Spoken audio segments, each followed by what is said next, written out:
Hello दोस्तों, हम आपके लिए लेकर आए हैं पाकिस्तानी मीडिया का एक और लेटेस्ट वीडियो।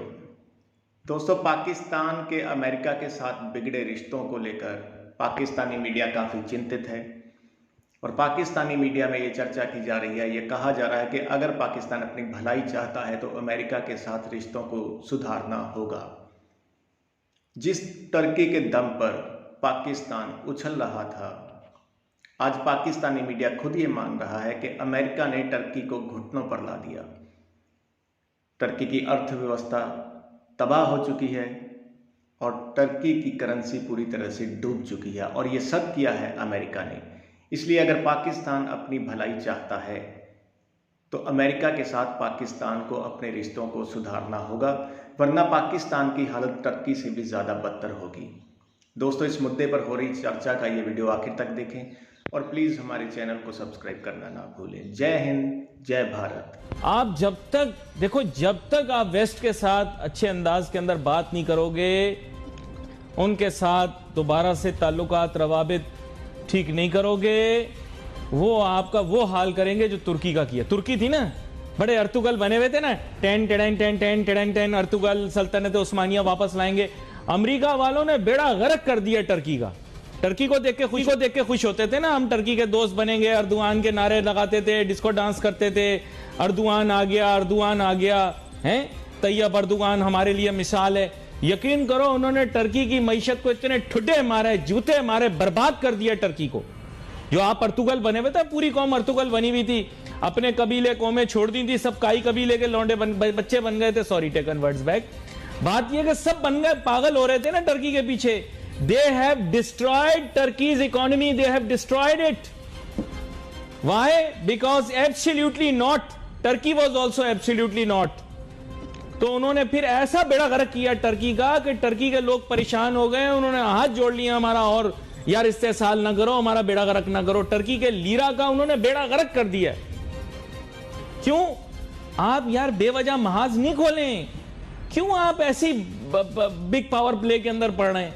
आपने अब ये मिनी बजट लाओगे, बेड़ा गर्क हो जाएगा। ये मिनी बजट क्यों आएगा? आईएमएफ के फरमाइश पे आएगा, या आपके टैक्स टारगेट मीट नहीं हो रहे, या आपकी फाइनेंशियल प्लानिंग पुअर है। Clear cut. अभी मैं इदरीस गिगी की तरफ जाऊंगा, जो कि माशी तजियाकार भी हैं, माहौल को देख भी रहे हैं बड़े गौर से। वेलकम करता हूं सर आपको शो में। Thank you. अस्सलाम वालेकुम। वालेकुम सलाम। इदरीस गिगी साहब, बात यह है कि हमारे यहाँ nobody has the guts to say this, but in reality the Turkey model is an example for those who are showing their defiance to the West. Their revenge will not come in form of weapons, tanks and planes. It will come in the form of devaluation of your local currency. हुकूमत जो है, अगर आपको मैं याद दिलाता चलूं तो इस वक्त तकरीबन 6 से 7 हजार अरब रुपया मॉप अप करती है। उसके लिए एक टर्म इस्तेमाल होती है, मॉप अप करना। कर्ज लेती है मकामी बैंकों से और उसको रोल ओवर करती जाती है। ठीक है। और इसको कहते हैं, क्या कहते हैं, बजट डेफिसिट। बजट का खसारे को मीट करने के लिए वो मकामी बैंकों से बजरिया स्टेट बैंक ऑफ पाकिस्तान वो कर्ज लेती है। ठीक है। ये उस कर्ज के अलावा होता है कि जनाब वो यूएई के बैंकों से कर्ज उठा लिया, चाइना के बैंकों से कर्ज ले लिया, सऊदी अरब के बैंकों से हमारे स्टेट बैंक ने डायरेक्ट जाके हुकूमत के लिए कर्ज लेके आया जी। ये उसके अलावा है।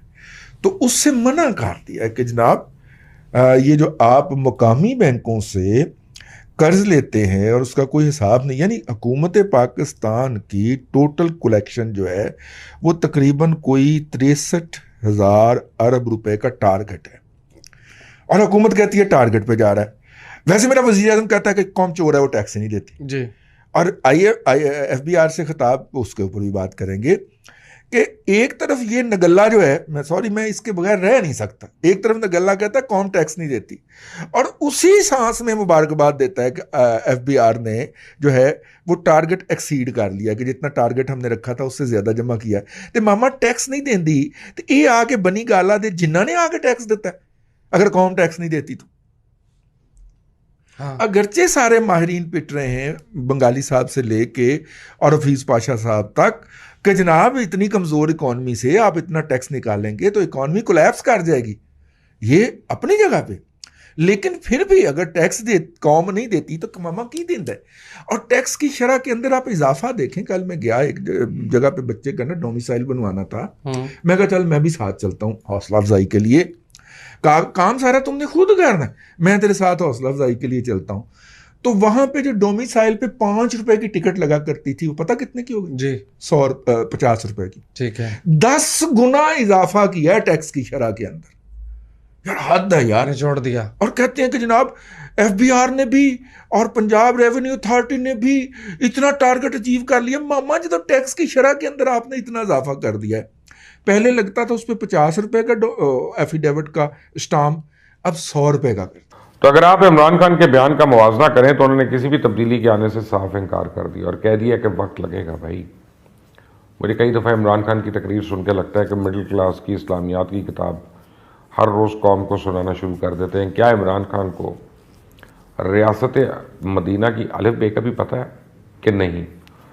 हजूर सल्लल्लाहु अलैहि वसल्लम ने यहूदी कबाइल के साथ अमन की गर्ज से एक मिसाक मदीना किया था, जिसके बाद उस रियासत की बुनियाद पड़ी और सबको बराबर के हकूक़ दिए गए। लेकिन इधर इमरान खान को अपने सियासी मुखालफिन की सोशल मीडिया पर तकरीर भी बर्दाश्त नहीं। रियासत मदीना की जब बुनियाद डाली गई तो उस वक्त यहूदी मदीने के कारोबार पर छाए हुए थे और इनसे सूद पे कर्जा लिए बगैर किसी सूरत कारोबार शुरू नहीं हो सकता था। लेकिन हज़ूर पाक मोहम्मद सल्लल्लाहु अलैहि वसल्लम ने सूदी निज़ाम को मानने से इनकार कर दिया। उन्होंने कम शरह पे सूद के कर्जे के प्रोग्राम शुरू नहीं किए, बल्कि उन्होंने कर्ज़ हसना को मुतारिफ कराया और मुआशी इंसाफ पे मबनी मुआशरा बनाया। इमरान खान ने रियासत मदीना के सियासी नारे तो मारे थे, लेकिन साथ में सूद से लबरेज स्कीम से मुतारिफ करवाते रहे। यानी जो सूद पे काम नहीं करना चाहता उसे भी तरगीब दी गई कि सूद के काम में शामिल हो जाए। ऊपर से मजाक किया जाता है कि 40 लाख लोगों को घर के लिए 5 लाख बगैर सूद कर्जा दिया जाएगा, लेकिन कोई उन्हें समझाए कि आजकल तो 5 लाख रुपए में 50,000 ईंट भी नहीं आती, बाकी वो घर मट्टी कूड़े से बनाएगा, पता नहीं।